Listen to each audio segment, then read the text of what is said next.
부처님께서는 집착이 있는 곳에 괴로움이 머문다고 말씀하셨습니다. 그대들은 혹시 이런 날이 있었습니까? 가족도 곁에 있고 저장된 연락처도 적지 않은데 해가 기울면 가슴 한쪽이 텅 비어오는 저녁이요. 사람이 부족해서 그런 것일까요? 아니면 마음속 어딘가에 아직도 누군가가 이 정도는 해주어야 한다는 기대가 남아서일까요? 많은 이들이 외로움을 관계의 숫자로 해결하려 합니다. 모임을 늘리고 연락을 더 자주 하고 만남의 횟수를 채우면 빈자리가 메워질 것이라 믿습니다. 그러나 이상하게도 사람을 만나고 돌아온 밤이 오히려 더 허전할 때가 있습니다. 왜 그럴까요? 외로움의 뿌리는 바깥의 빈자리가 아니라 안쪽의 기대에서 자라기 때문입니다. 채워도 채워도 허전한 것은 그릇이 작아서가 아니라 그릇 밑에 구멍이 있어서입니다. 그 구멍의 이름이 바로 기대입니다. 한 보살이 저를 찾아와 스님께 여쭈었습니다. 자식도 셋이고 손주도 있는데 왜 이렇게 쓸쓸한지 모르겠다고요. 스님은 차를 따르며 물었습니다. 자식들에게 무엇을 바라고 계십니까? 보살은 한참을 말없이 찻잔만 바라보았습니다. 그러다 천천히 입을 열었습니다. 일주일에 한 번은 전화해 주기를요.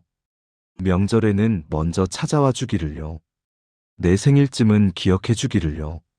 스님이 고개를 끄덕였습니다. 그 바람들이 채워지지 않을 때 마음이 어떻습니까? 보살의 눈가가 붉어졌습니다. 버림받은 것 같습니다.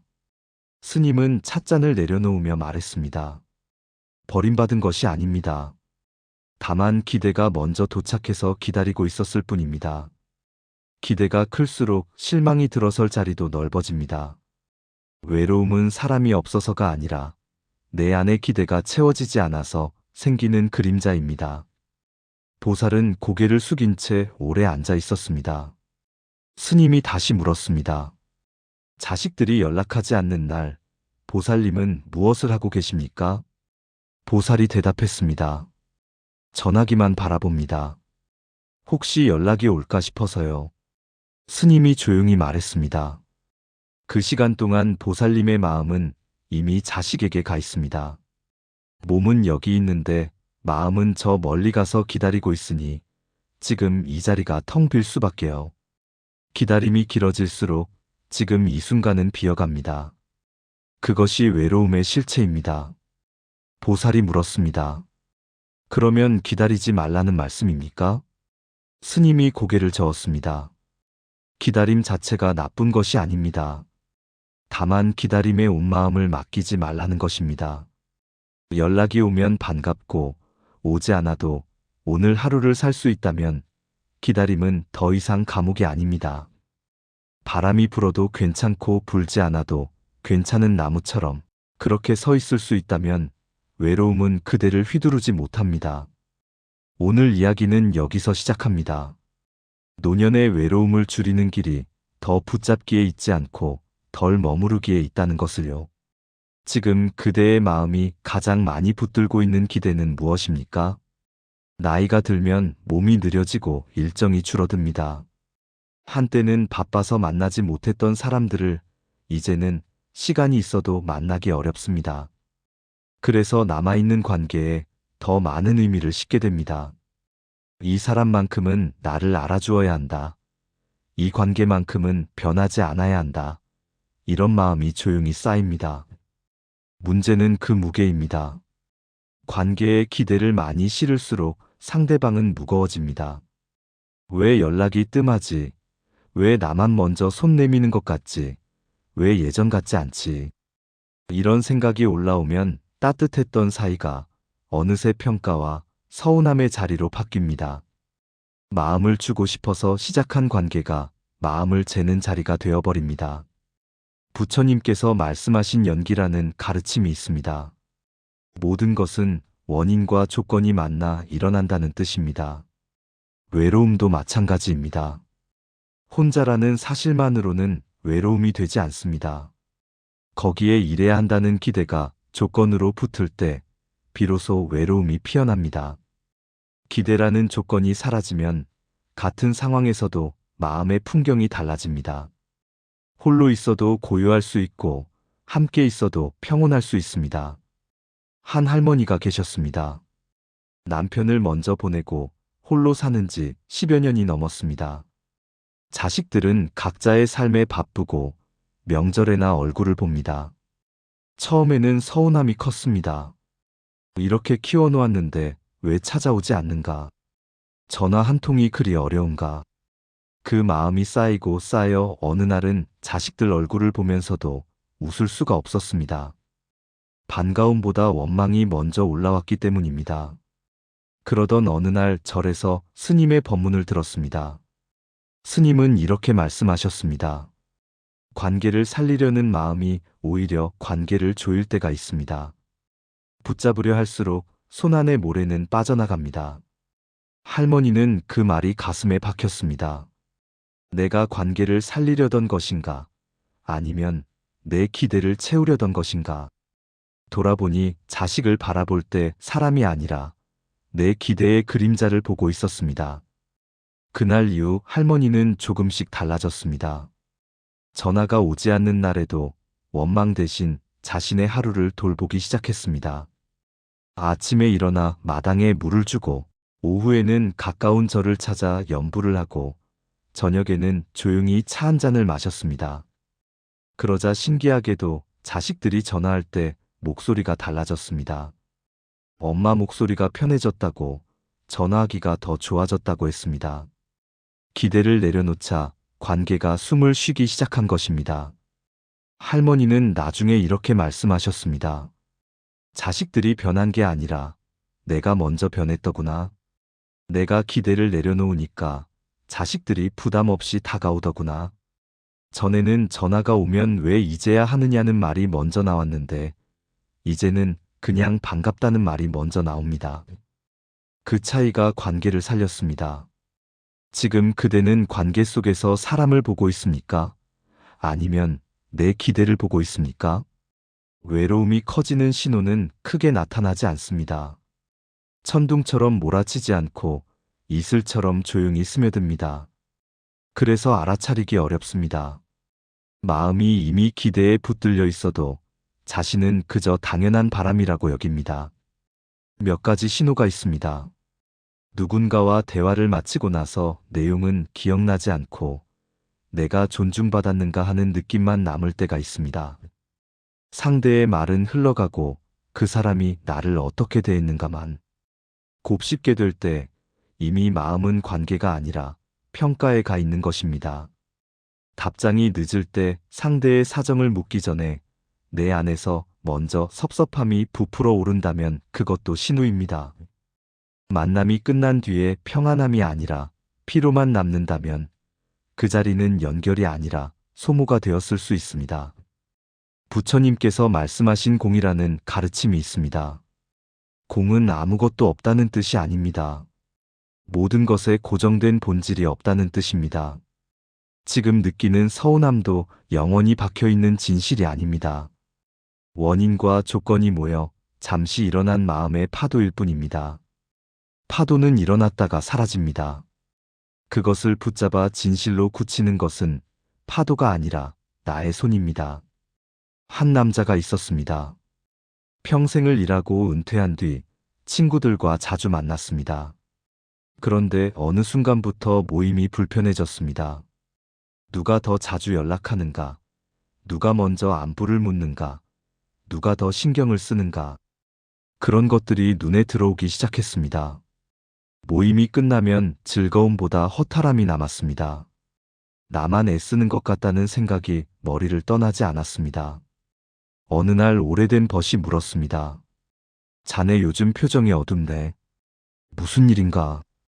남자는 한참을 망설이다 털어놓았습니다.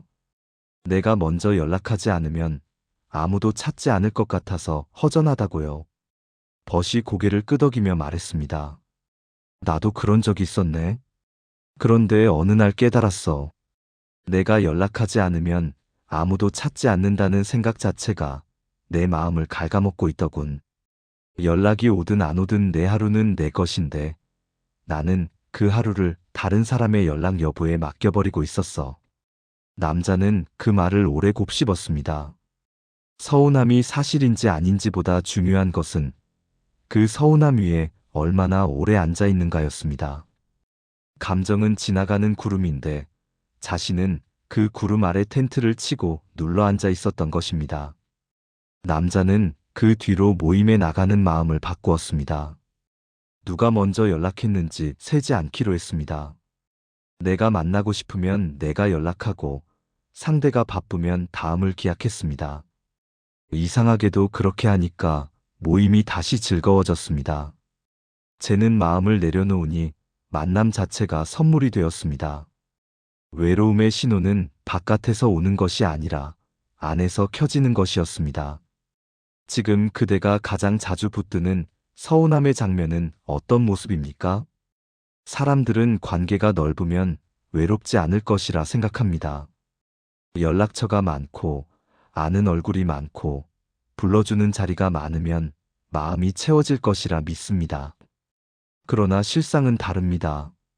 넓은 마당에 의자가 수십 개 있어도 앉아 쉴 그늘이 없으면 사람은 지칩니다. 아무데나 앉을 수는 있지만 편히 쉴 수는 없습니다. 관계도 마찬가지입니다. 만나는 사람이 많아도 마음이 쉬는 자리가 없으면 오히려 더 외로워집니다. 모임에서 웃고 떠들다가 집에 돌아오면 허전함이 밀려옵니다. 많은 말을 나누었지만 정작 내 속 이야기는 하지 못했기 때문입니다. 사람 속에 있으면서도 혼자인 느낌, 그것이 가장 깊은 외로움입니다. 부처님 당시에 한 장자가 있었습니다. 재산이 많고 아는 사람도 많았습니다.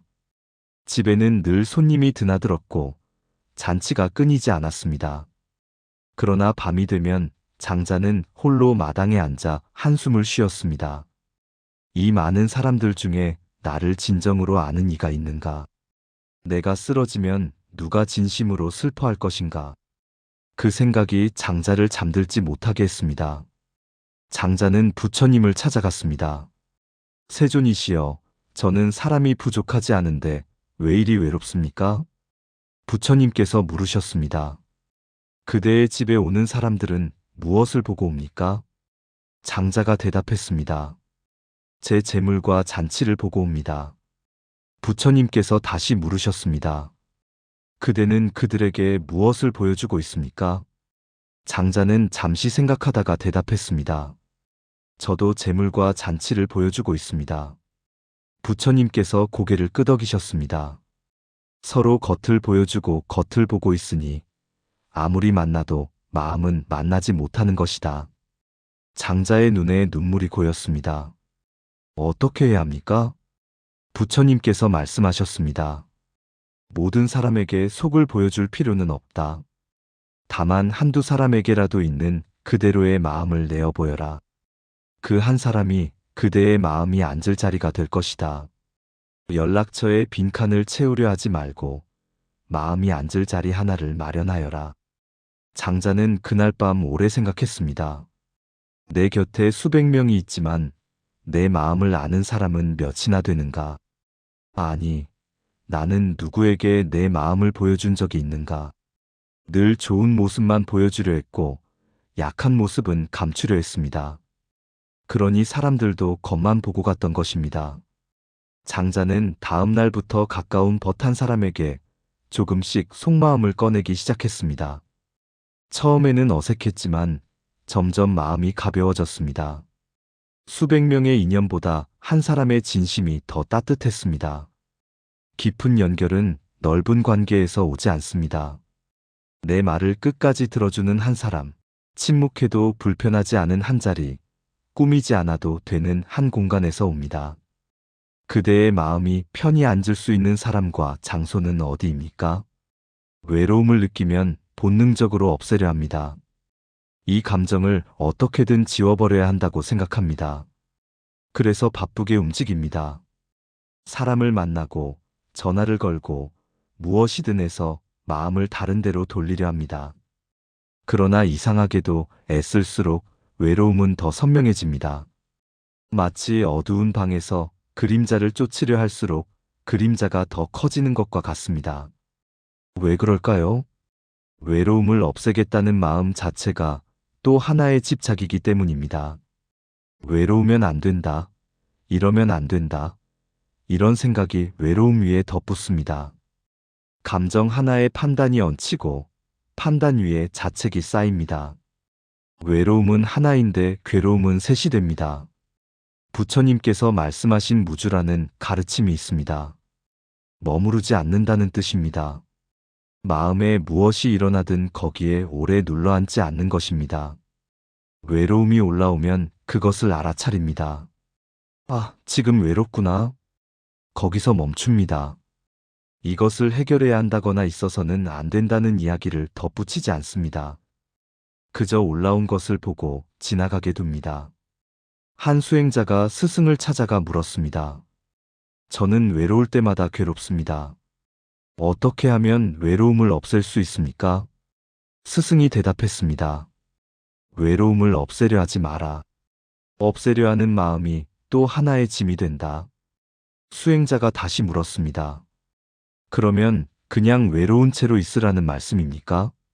스승이 고개를 저었습니다. 그것도 아니다. 외로움이 올라오면 그저 바라보아라. 이것이 외로움이구나 하고 알아차려라.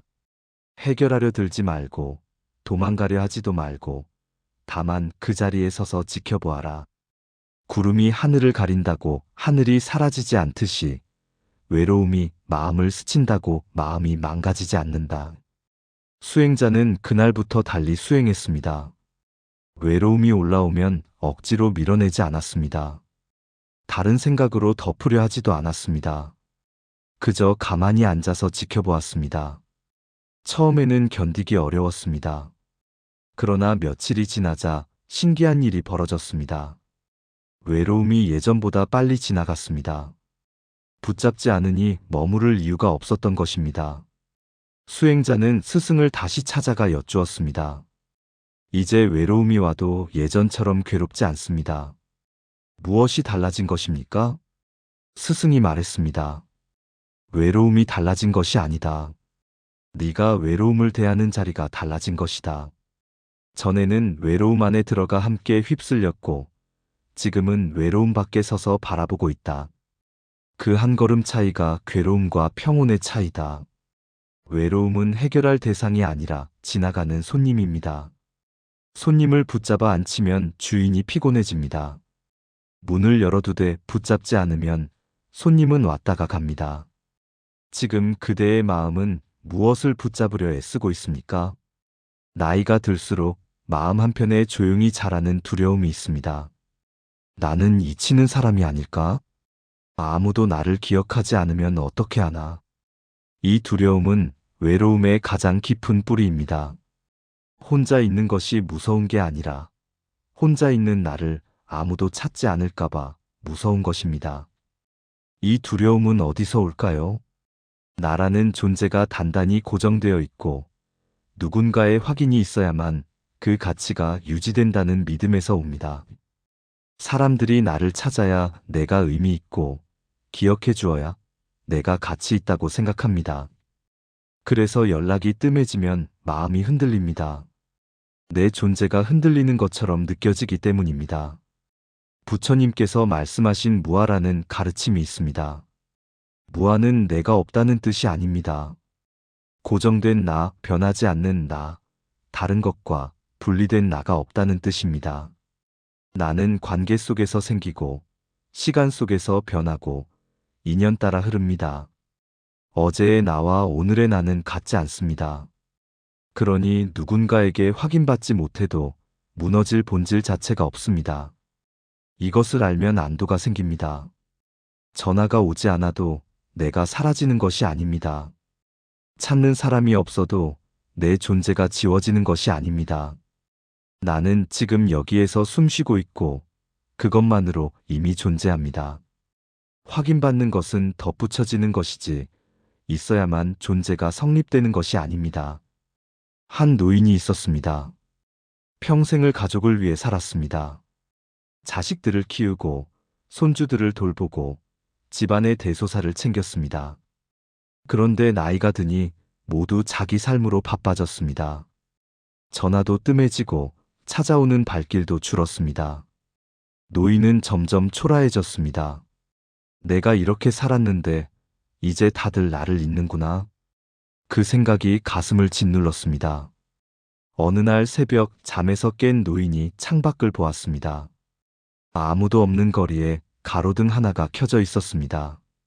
아무도 보지 않아도 가로등은 빛을 내고 있었습니다. 노인은 한참을 그 불빛을 바라보았습니다. 문득 생각이 떠올랐습니다. 가로등은 누가 봐주어야 빛나는 것이 아니구나. 그냥 스스로 빛나고 있구나. 나도 그럴 수 있지 않을까? 노인은 그날부터 조금씩 달라졌습니다. 아침마다 동네를 산책하며 길에 핀 꽃을 보았습니다. 아무도 보지 않는 꽃도 피어 있었습니다. 아무도 듣지 않는 새도 노래하고 있었습니다. 노인은 생각했습니다.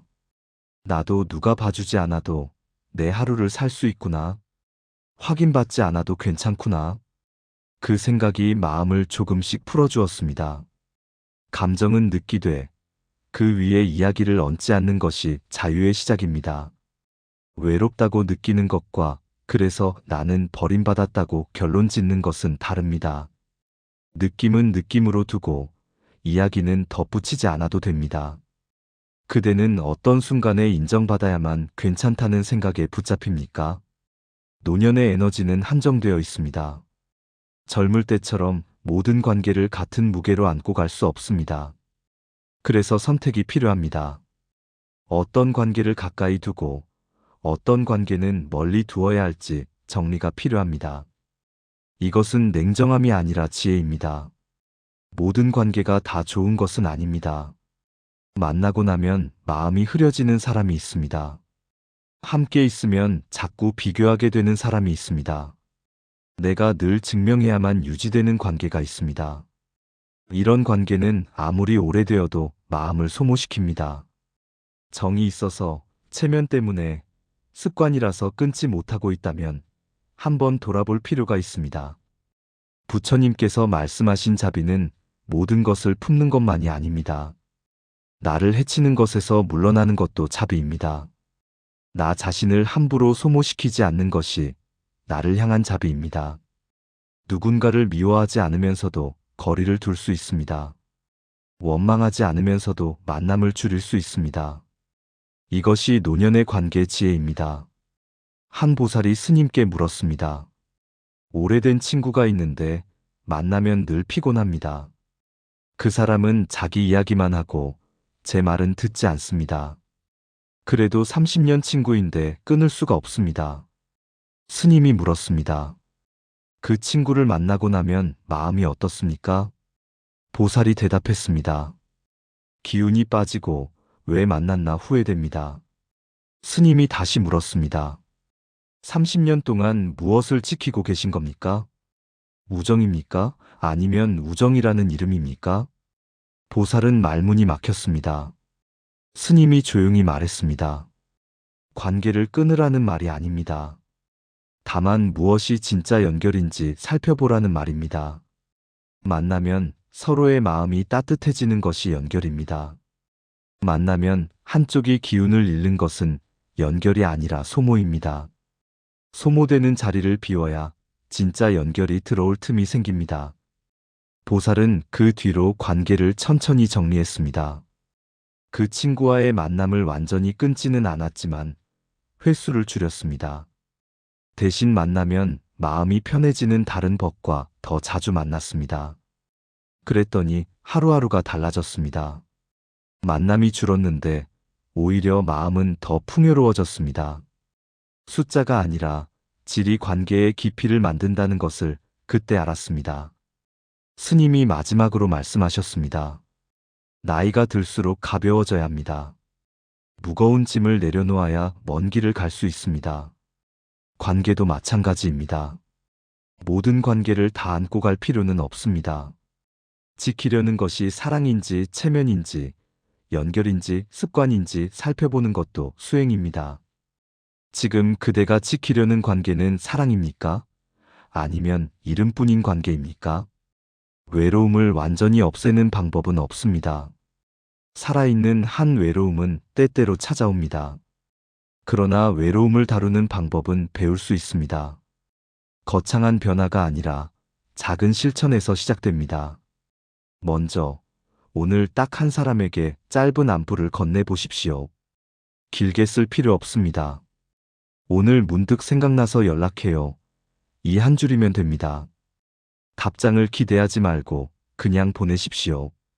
기대 없이 건네는 안부는 가볍습니다. 가벼운 안부가 오가면 관계도 가벼워집니다. 가벼운 관계가 오히려 오래갑니다. 다음으로 익숙한 자리를 만들어 보십시오. 같은 시간에 같은 길을 걷거나 자주 들르는 가게를 정해 얼굴을 익히십시오. 이름은 몰라도 고개를 끄덕이는 사이, 말은 안 해도 서로 알아보는 사이가 쌓이면 동네가 달라집니다. 세상에 나를 아는 눈이 있다는 것만으로 마음이 덜 허전해집니다. 그리고 외로움이 올라올 때 그것을 알아차리는 연습을 하십시오. 지금 외롭구나 하고 마음속으로 이름을 붙여보십시오. 이름을 붙이면 감정과 사이가 생깁니다. 감정에 휩쓸리지 않고 한 걸음 떨어져서 볼 수 있습니다. 이것이 작은 수행입니다. 마지막으로 기대를 내려놓는 연습입니다.